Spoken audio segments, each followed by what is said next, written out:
This is RJ Carbone, and you're listening to BD4. Anthony for three. Bang!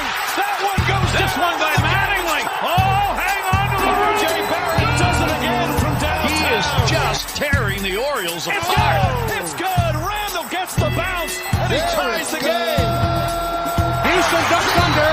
Got it. With 8 tenths left. Up and ran. Slam the other way for Aaron Judge. Penetrates, creates, and showing some dexterity as well with the left hand. Yankees win. The Yankees win.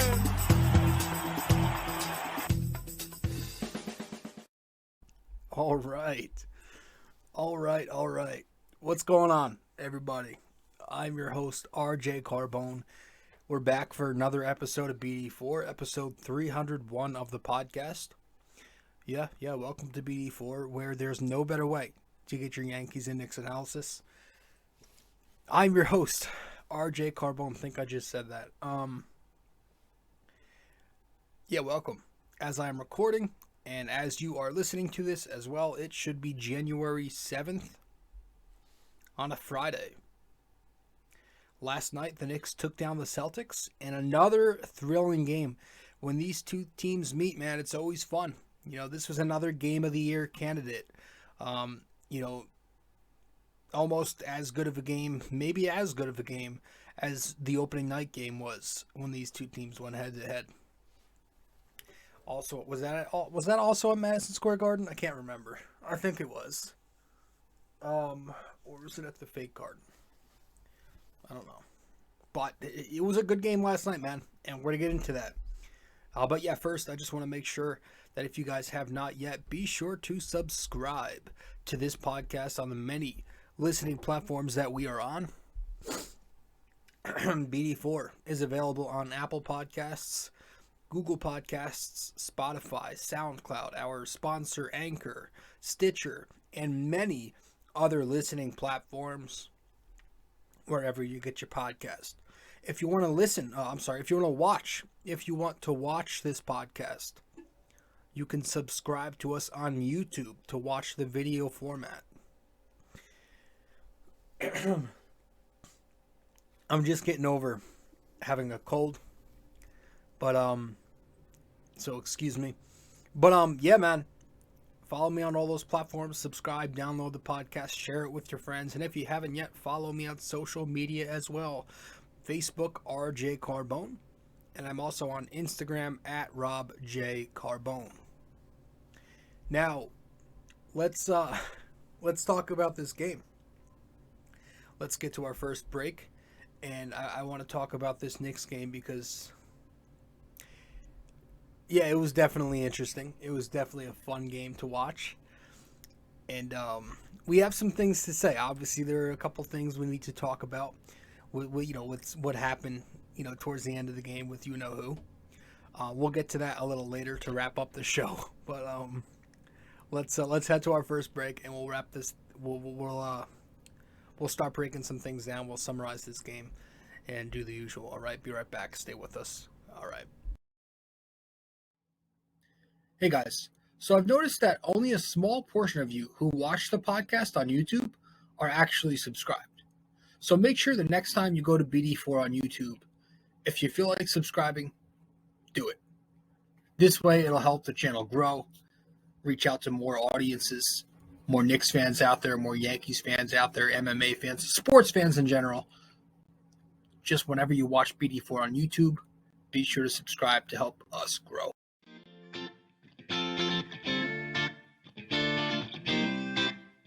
So if you guys want to follow me on social media, be sure to do so right now. I'm on Facebook at RJ Carbone, and I'm also on Instagram at RobJCarbone.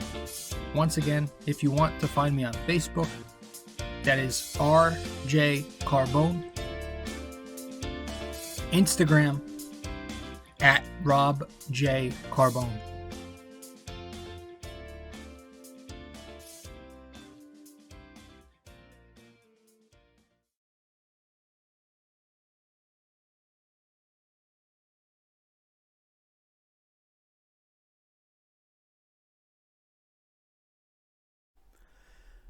All right. So, yeah, the Knicks, big win last night. Tell you what, when these two teams go head-to-head, it's always a blast. Now, I just literally recorded an entire segment of me talking about this game, and like halfway through, I actually summarized all 4 quarters before we got into all the analyzing and everything. I summarized the 4 quarters, and then I realized I wasn't even recording. It was on mute. I was recording on mute. So I'm really annoyed right now. And so if I repeat some things that I just said, that's why, because it's it's all jumbled together now.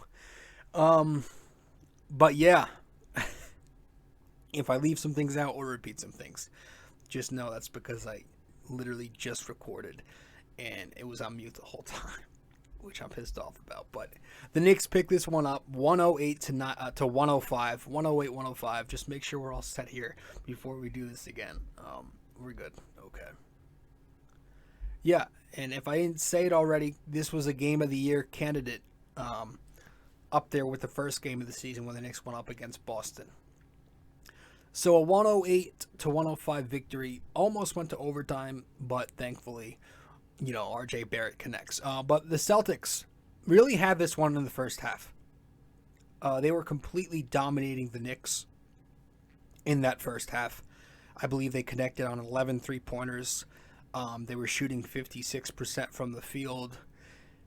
They were up by 25 points at one point in the first half. You have Dennis Schroeder killing them with 16 points. He couldn't miss. 16 of his 20 came in the first half. The Knicks really just not doing much offensively. But on the other end, it was really concerning, providing very little resistance on the defensive side of the floor. You had RJ Barrett and Julius Randle with some pitiful shooting halves. At least the majority of the half, that things really couldn't be going any worse. Up until the final moments of the half, where finally it looks like Barrett and Randle found it. They start connecting a bit more. And then you have Fournier wrapping up, I believe it was a 28-point first half with a big 3-point shot, and we'll get to Fournier.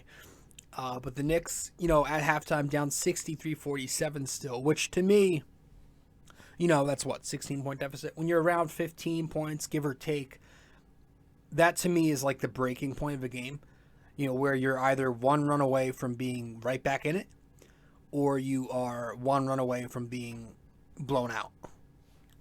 And so when you're going into halftime with a deficit like that, you need a big third quarter. You need a big run in the third quarter. And the Knicks got exactly that.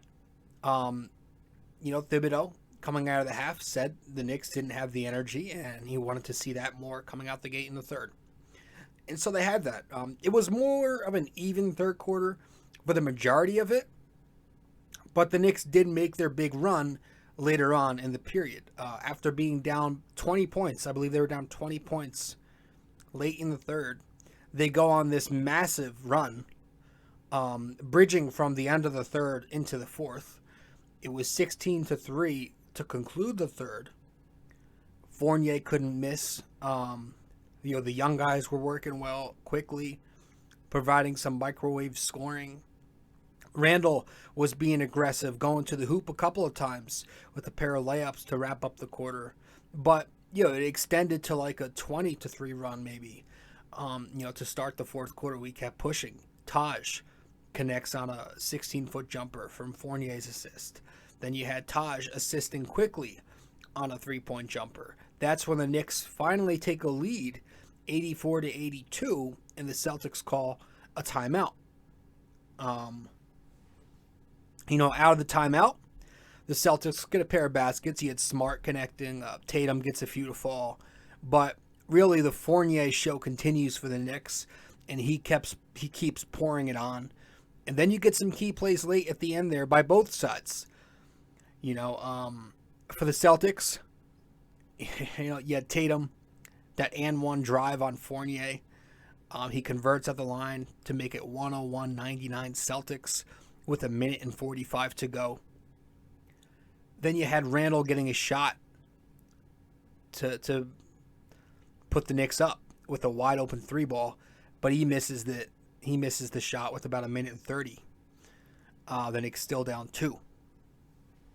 But fortunately, that's followed up the next Knicks possession with a really beautiful RJ to Robinson pick and roll lob, right? That makes it 101-101 with 1:19 remaining. And then you get the RJ kick out to Emmanuel quickly for that driving floater on the right baseline. It's 103-101 Knicks with about 45 seconds left. That's when RJ Barrett gets to the line.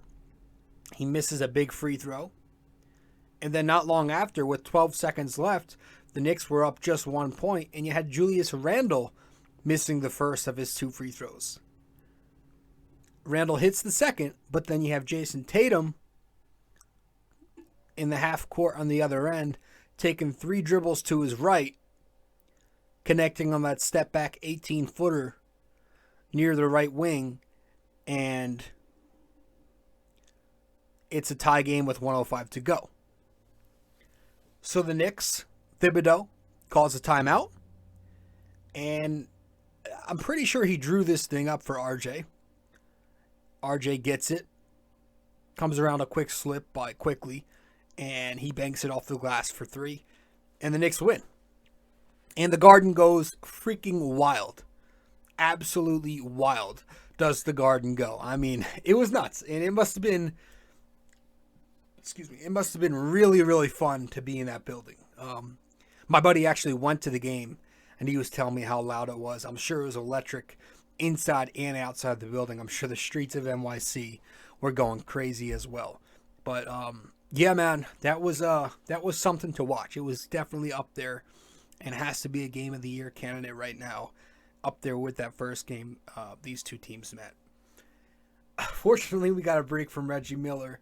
And again, if I said this already, it's only because it's all jumbled together since I just recorded a segment of me talking about this game, but forgot to unmute. So I had to delete that part, and we're doing this again. So if I repeat some things or leave some things out, that's why. But yeah, fortunately, Reggie wasn't commentating. It was Brian Anderson and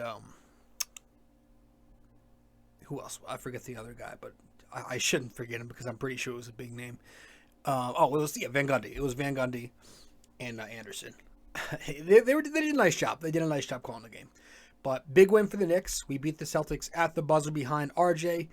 And wow, so many storylines to follow after this one. We have so many different things to mention, to bring up. So we'll get to it. Let's head to another break. When we get back from break, we've got some things to analyze and break down. All right, stay with us.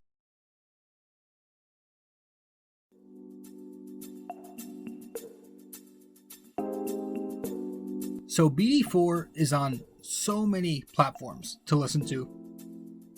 You can listen to us on Apple Podcasts, Google Podcasts, SoundCloud. You can listen to us on Spotify. You can find us on our sponsor, Anchor, and many other listening platforms as well, wherever you get your podcast. But we are also available to watch on YouTube. So if you want to watch us on YouTube, go subscribe there. But if you prefer to listen to us, again, many, many, many listening platforms.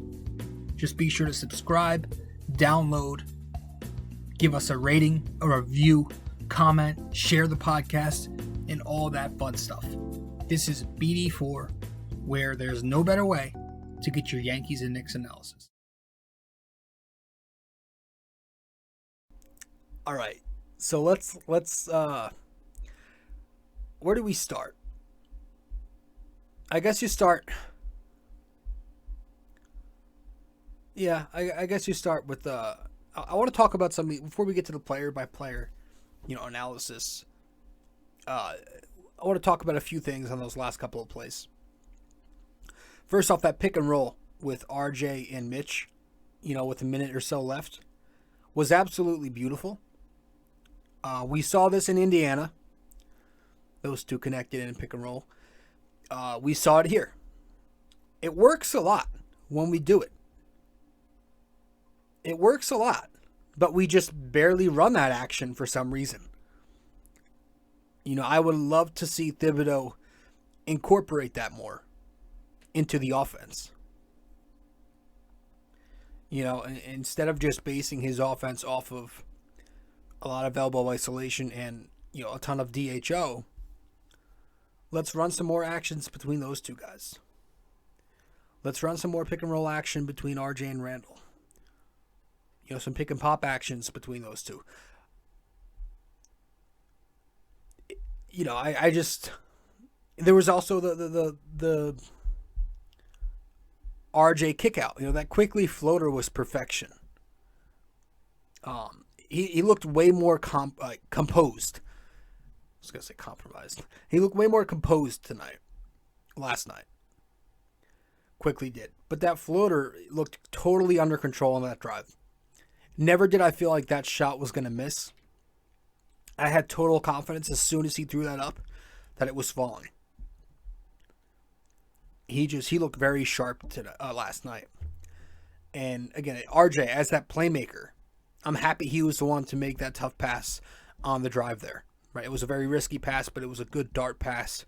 Quick, right to him, and quickly drove from the right baseline and got it to fall. Those missed free throws, we got to bring that up because, geez, this happens so much. Barrett, you know, Randle especially, though, because, you know, it's usually Randle, and it was again. He misses that three. He misses a free throw. And how many times towards the end of games do we see him miss so many shots from the field or at the line? It's continuous. He's just not clutch. He doesn't have that gene. And we're going to touch on him. We're going to touch on Randle and having that factor to him in a bit. Yeah, we're definitely going to talk about that. But also, it's you know, some of those defensive possessions late were tough to watch. You know, with Tatum on fire in that fourth quarter and Evan Fournier being one of our weaker defenders, if not our weakest with Kemba still out, the Knicks were switching everything. I would have had Fournier switching on to Jaylen Brown and not Jason Tatum. You know, Brown looked pretty fatigued there at the end. Tatum had 13 points in like the final 7 minutes of this quarter of the game. So it was just an interesting decision. You know, you had the and one onto Fournier, and then you had that step back when Fournier had to defend him at the end with a couple seconds left. I would have preferred Fournier not switch onto Tatum. But it's just a little nitpick there because we did win the game. But, yeah, he did cook him. You know, Tatum ended up with 36. So, in that final shot, RJ was fantastic, man. You know, I would love to see RJ Barrett take that final shot more. You know, he's our guy. He's our number 3 pick. Right? So I would like to see him be the guy more at the end of games. 21-year-old kid, I say let him learn. Let him go through these experiences and grow. Let him develop that confidence. Take those shots. It was a great shot by him, man. It was, you know, it was a great shot by him. And you have McBride on Twitter saying RJ practices that shit. And I think he does, because he took a shot very similar at the buzzer once, too, a few weeks ago or something like that. I remember, and it obviously missed, but I want to see him keep taking it. And it was an excellent shot. I'm happy he got it to fall. I'm happy for the kid. But also, you have to credit, if you watch this play again, you have to credit IQ. Credit to Emmanuel Quickley for that slip screen. You know, if you watch the play again, without IQ slipping and rolling there at the end, Brown is still at the top as the help defender on RJ.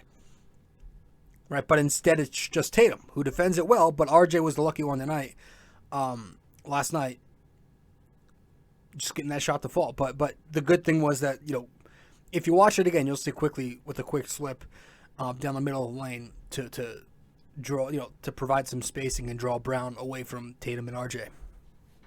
So credit to him there. But it was a big shot by RJ. RJ had a big performance, man, at the end there, you know, to erase or kind of, you know, make everybody forget about his horrible game, because he wasn't great for the majority of this one.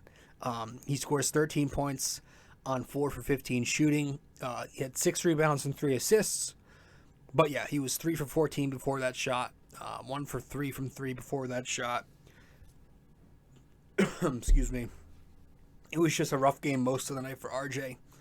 You know, his bad habits sort of reemerged there in this game.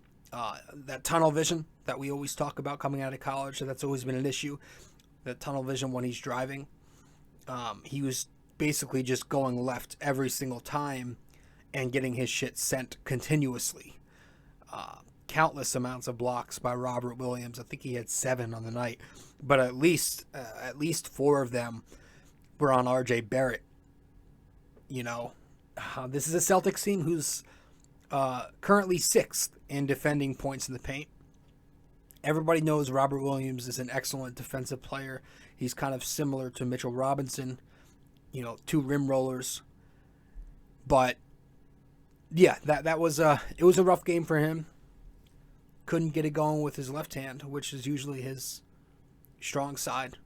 You know, he's not good with his offhand, so he was relying way too much on his left, and the Celtics obviously knew that was coming. You know, we talked more.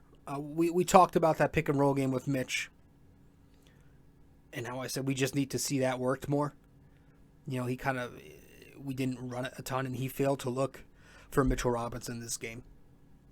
But also that mid-range, you know, from the extended free throw line. That mid-range game, we saw it a couple times versus Indy. And again, in this game, in that third quarter, again, he comes off a curl and pops a mid-ranger. I would like to think there's something there. I think there's some confidence there with that shot. You can kind of see it, that he's starting to take it a little more off the dribble, and he's trying to make it into a niche. But it'll only improve with more volume. We got to see that more, you know. You can only make yourself comfortable by being uncomfortable, right? So I would like to see RJ do a little of those, you know, to be a little less predictable. Mix in that pick and roll game with Mitch. And I think my nose is bleeding, so I'm going to have to pause this show. No, we're good. We're good. False alarm. But yeah, mix it up. Be a little more versatile, and that'll improve his efficiency. But all in all, he salvaged what could have been a rough night with an amazing, outstanding buzzer beater that he and Knicks fans and all of Knicks universe will remember for a while. You know. Moving on. Evan Fournier, man. You got to mention him. He was the star guy. You know, RJ hits that shot and we all forget about Evan. He had 41 points. 15 of 25 shooting. 10 for 14 from three-point distance. He had 8 rebounds, 2 assists, a steal, and a block in 42 minutes. It's amazing. I mean, if you don't believe in feel and the human factor and you're some analytical nerd, this is some pretty damn good proof. That's now 3 games, 3 revenge games for Evan Fournier against his former team. It's really remarkable. You look at the stats versus Boston. I've got them down here. 35 points per game in 3 games. 55% from the field, 54 from 3-point distance, and connecting on almost 7 threes a game in those 3 games. And you look at his stats versus every other team, 11.7 points a night, 39% field goals just about, and 36% from 3. He literally scored 0 points against Indiana at the Garden a couple nights before, and then the game after he goes for 41 points. He goes from 0 points to 41 points here. How many guys have done that with at least 20 minutes in each game? You know, how many guys have won from 0 to 40, getting decent playing time? It can't be many. But he goes off. He tied J.R. Smith's 3-point makes in a game record, which I still remember watching that game. I remember J.R. took 22 threes in that game. Yeah, I remember that exact game, 2013. Yeah, he did a good job. Fournier was outstanding. He was sharp shooting all night. He did a great job freeing himself open off ball, you know, and he did a nice job creating a couple of times on ball. Just hitting tough, difficult shots against tough, difficult, high-level defenders in Tatum, in Smart, in Brown. You know, it was an impressive performance. And he played better defense he rebounded, crashed the glass pretty hard, and he showed effort out there. It was just like I mentioned, those frequent switches late in the game got the better of him. But yeah, a phenomenal game from the real French Prince. Although I think Frank is actually doing pretty well in Dallas. I haven't checked, but from what I hear, everybody's saying they like him over there. One thing, though, this doesn't give Evan immunity. I've always hated when fans do that. Yankees fans do it a lot. When one of your players has a really, really good game and they've been struggling before that game, and then they have a really good game, you're like, all right, he gets immunity for me for the next so-and-so weeks. No.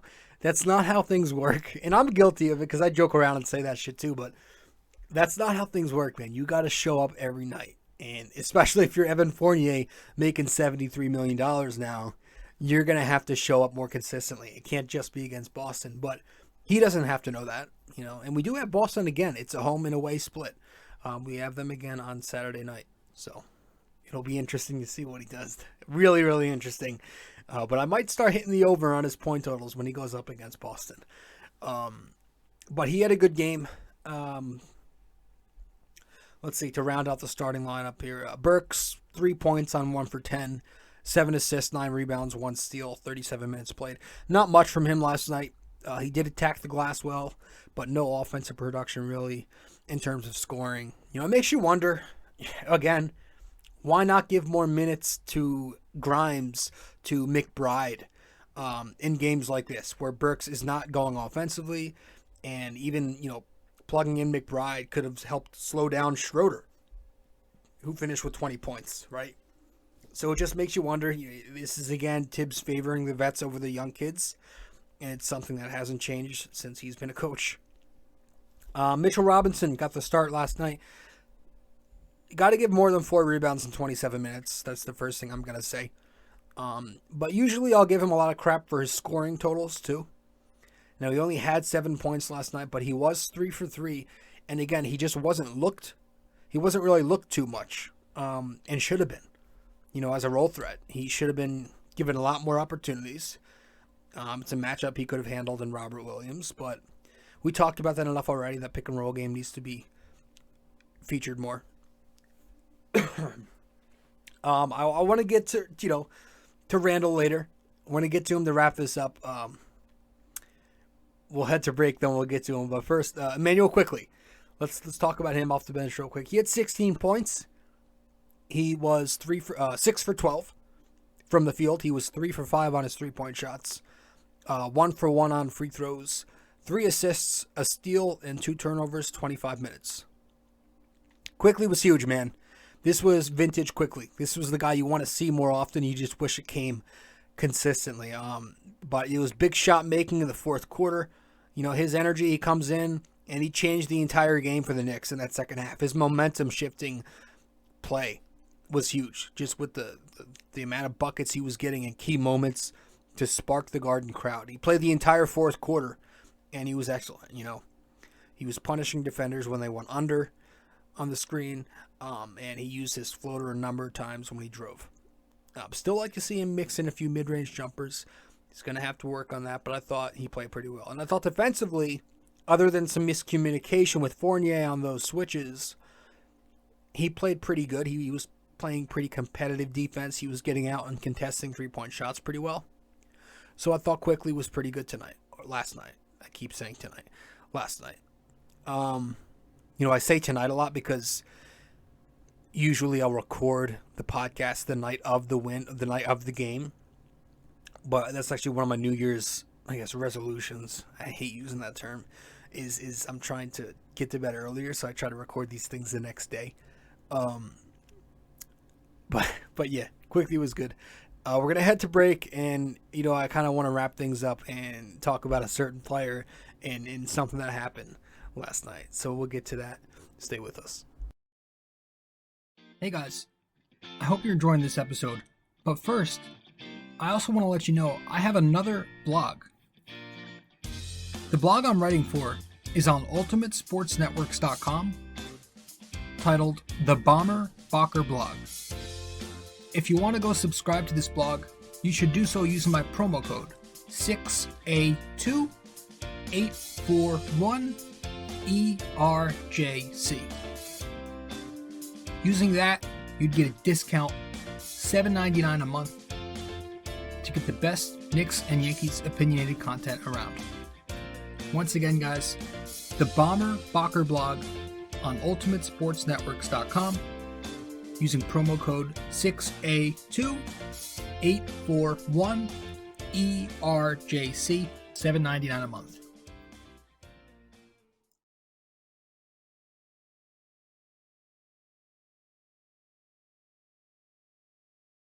A custom wall tapestry is a surefire way to uplift any room's aesthetics with a personal touch. This 100% polyester wall tapestry comes with hemmed edges for extra durability, while its mildew and water-resistant properties ensure years' worth of decorating bliss. The advanced tapestry printing techniques guarantee crisp detail even for the craziest of designs in any of the multiple size choices. You can select a size of 26 by 36 inches, 51 by 60, 68 by 80, and 88 by 104. These wall tapestries usually ship in 7 to 10 business days, and the price ranges from $24.99 to $69.99, all dependent on the size you select. The Bomber Bocker blog wall tapestries come in orange, gray, and black. But most importantly, be sure when purchasing a wall tapestry for the Bomber Bocker blog that you use promo code 6A2 841 ERJC. 6A2 841 ERJC. Just go to ultimatesportsnetworks.com and click on the Shop MVP tab, searching the Bomber Bocker blog. And there you have it.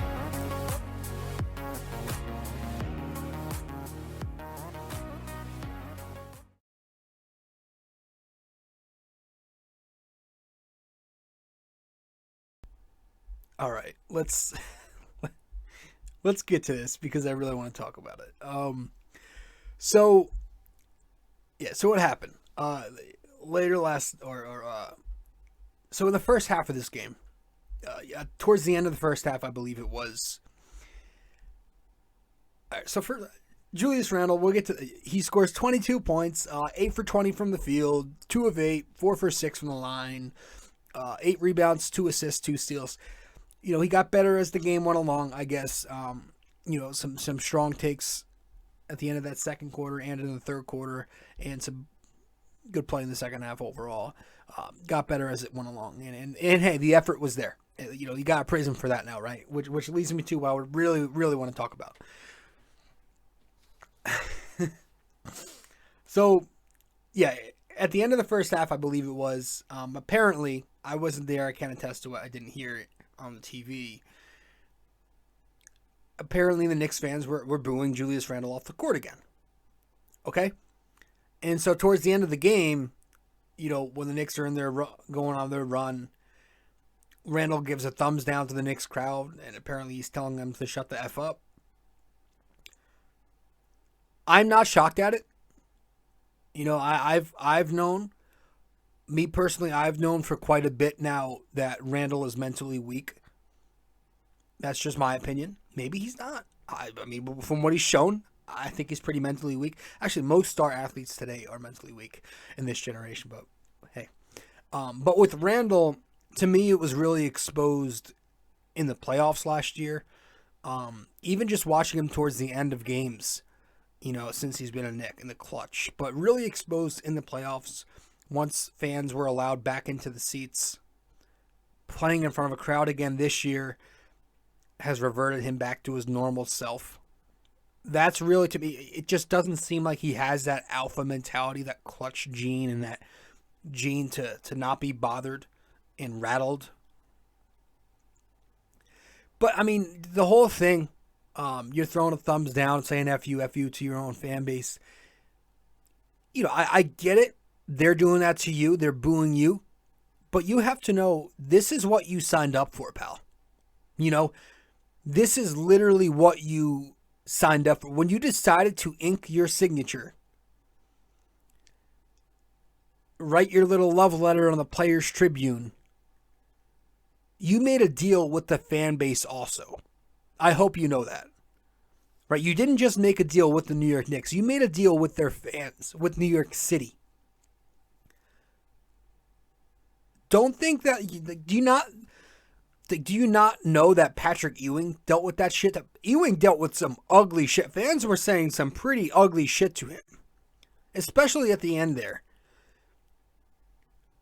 I mean, it could be so much worse than a three-letter word from fans who love their team. You know, it could be like Cleveland Browns fans used to throw fucking batteries at their players. Philadelphia Eagles fans, I hear, are brutal. It could be so bad. But you hear a couple of boos. And you get offended at that. And you know, I laugh when I hear the word toxic. You know, this generation's favorite term, one of them is toxic. They love to throw that term around. It's like their little lingo. But a lot of fans call Knicks toxic. This is why nobody wants to come to New York. Right? This is why their fan base is toxic. Nobody wants to come here for that reason, because you guys boo. First of all, where did that come from? I want you, if you're one of those individuals, to list every single player you know. List them for me and then send it to me in my DMs. I'm at rjcarbone on Instagram and I'm at rjcarbone on Facebook. Please send it to me. A list of players who have said publicly that they did not want to come to NYC because of their fans. Please give me a list of those players. Go ahead, list all of them for me, and I'd be glad to talk to you about it. Because for one, players come to organizations for money, living situations, and winning. Those are three reasons. You know, they might favor some things more. You know, money over winning, or winning over money, or living situation over this and that. But it's usually those three things, in whatever order you want to put it, players come to other cities to play. They don't come or not come because they are scared of a crowd being mean to them. And that leads me to my second point here. The reason why you probably can't list many or any names is because A, that doesn't exist, or B, the very few players who don't come to New York for that reason haven't said it to the public for that reason, because they know they'll be laughed at for how ridiculous of a reason that is. I mean, you got guys like Giancarlo Stanton with the Yankees. He gets booed constantly. You know, he has an opt-out in his clause, and I doubt he's going to use it. He's going to stay here because he's getting money. That's one of the three things I listed. He could go happy living in LA and get paid, but he's getting money right here in New York. He gets booed constantly, gets hammered. A-Rod got hammered. As much as I cannot fathom Stanton, though, I appreciate that Giancarlo Stanton, you know, for as many times as he gets booed after his 4 strikeout games, which happen often, I appreciate the fact that Giancarlo Stanton at least owns up to it in his press conferences. You never see him bitching and moaning and saying F you to his crowd and crying and trying to, you know, he doesn't try and start a war with his own fan base.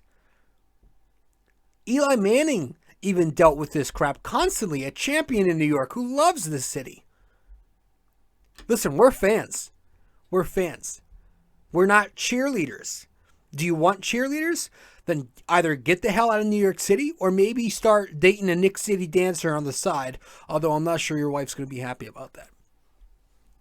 But I mean, do you really expect, like, do you really think we're just going to sit here like good little boys and clap our hands together, kumbaya, for 48 minutes a night?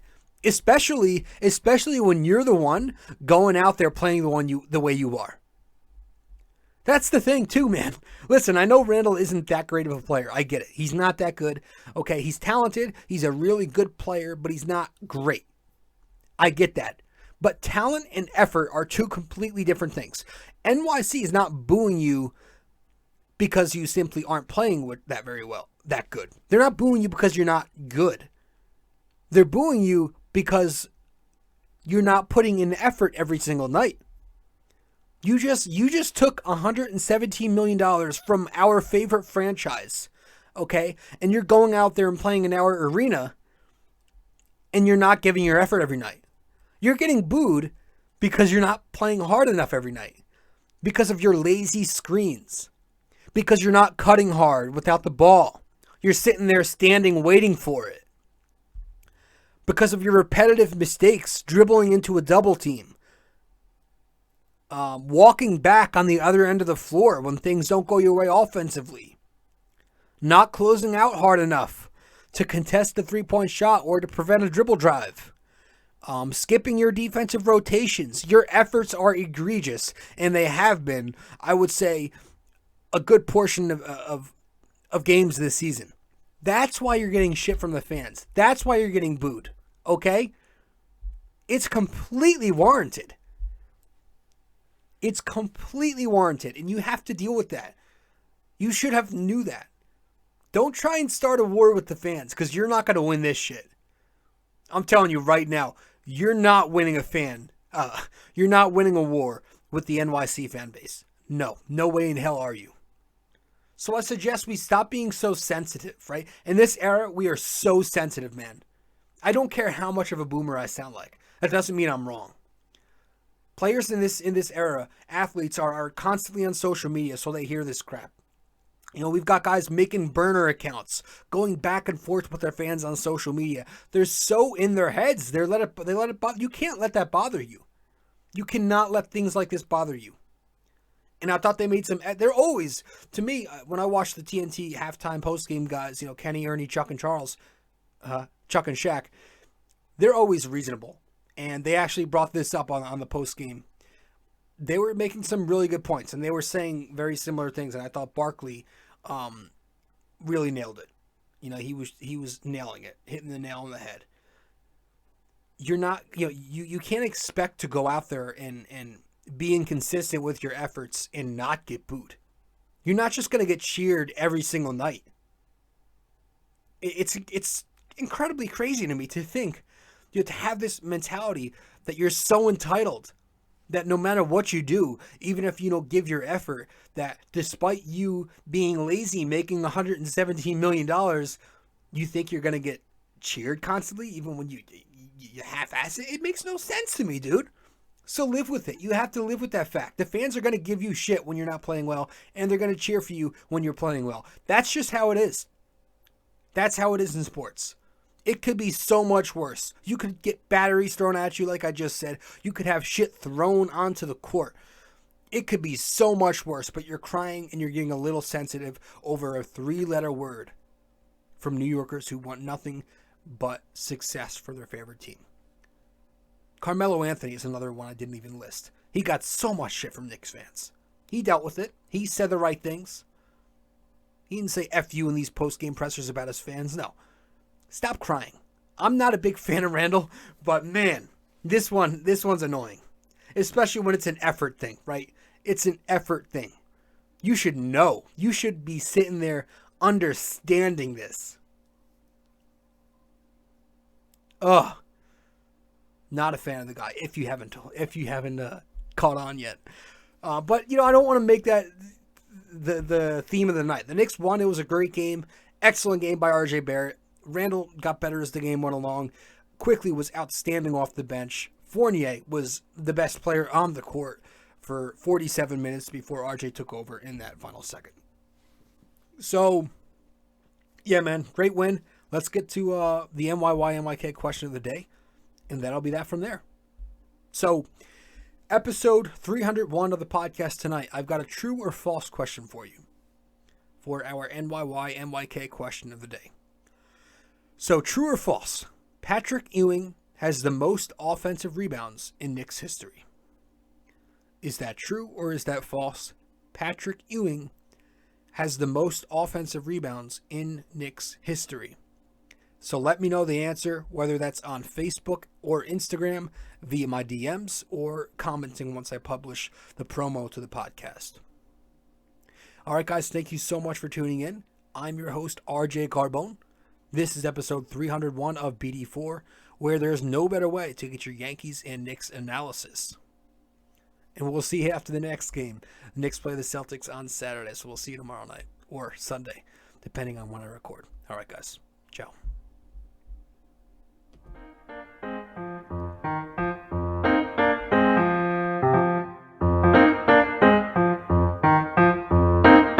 This podcast is brought to you by Anchor. It's the best way to make a podcast. Download the Anchor app or go to anchor.fm.